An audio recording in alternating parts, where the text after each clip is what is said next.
Hey everybody, here is Reshel, Lona Reshel Taylor over here in San Antonio, California. This is take number 7. My computer has crashed on me literally 6 times today, trying to get this message on video. We'll see how it goes now. Anyway, I just wanted to, I've been trying to do this series and said I was going to talk to you more about uh, frequencies and mindset and that kind of thing. And so I thought because Shabbat is upon us, I would take out the Holy Scriptures and take a little bit from the New Testament, actually, the Brit Hadashah, and bring a little scriptures in on what Yeshua was teaching his disciples and his taught ones on faith and belief. Okay, I am going to pull out Matthew 14 and kind of set you up here as far as what's going on here in Matthew 14 is, John the Baptist had been beheaded by the king, and his head was brought on a dish and given to the king's daughter, I believe it was, and her mother.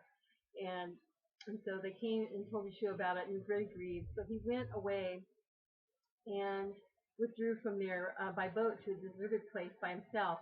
And when the crowds heard, they followed him on foot from the city. And when Yeshua came out, he saw a large crowd and was moved with compassion for them and healed their sick. And when evening came, his taught ones came to him saying, "This is a deserted place, and the hour is already late. Dismiss the crowd so that they might go into the villages to buy food for themselves." But Yeshua said to them, "They do not need to go away. Give them to eat from yourselves." And they said to him, "We have here only 5 loaves and 2 fish." And he said, "Bring them here to me."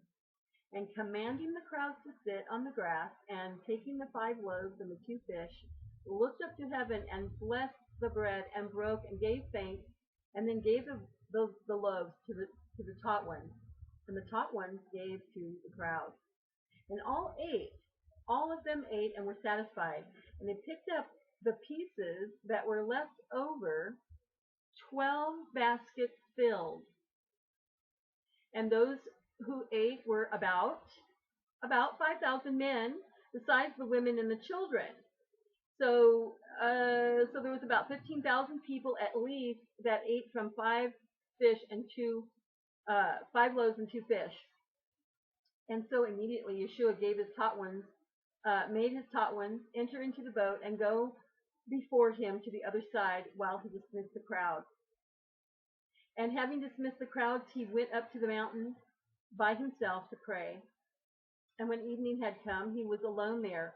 But the boat was now in the middle of the sea, agitated by the waves, for the wind was against it. And in the 4th watch of the night, Yeshua went to them, walking on the sea. And when the disciples saw him walking on the sea, they were very troubled and said, "It's a ghost, it's a phantom."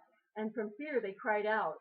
But immediately Yeshua spoke to them, saying, "Take courage, it is I, do not be afraid." And Peter answered him and said, "Master, if it's you, command me to come to you on the water." And he said, "Come, Peter." And when Peter had come down out of the boat, he walked on the water to go to Yeshua.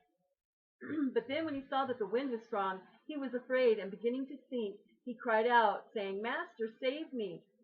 And immediately Yeshua stretched out his hand and took hold of him and said to him, "O you of little belief, why did you doubt?" Okay, I'm going to stop right there. And so you can see what this is about, right? A lot of people, they talk about Yeshua, just Yeshua, walking on water, but they never, they fail to like just skip over that Peter did it. Okay, that Peter actually walked on water, walked out to Yeshua.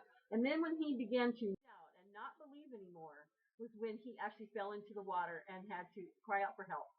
Okay, so Yeshua is saying we can do greater things than him, and this is one of the things that Peter did, just like what he was doing. So what he was teaching his disciples is that, it's all in your mind, and if you believe that you can do these things, you can do it. Whatever the mind can conceive and believe, it can achieve. And so I want to just leave you with that and say you are blessed and highly favored. And Shabbat Shalom, and have a great Shabbat, resting your booty off tomorrow. And I know I am. And so I just want to say with that, you are blessed and highly favored, and Shabbat Shalom. I'll talk to you soon on the next video. Bye-bye.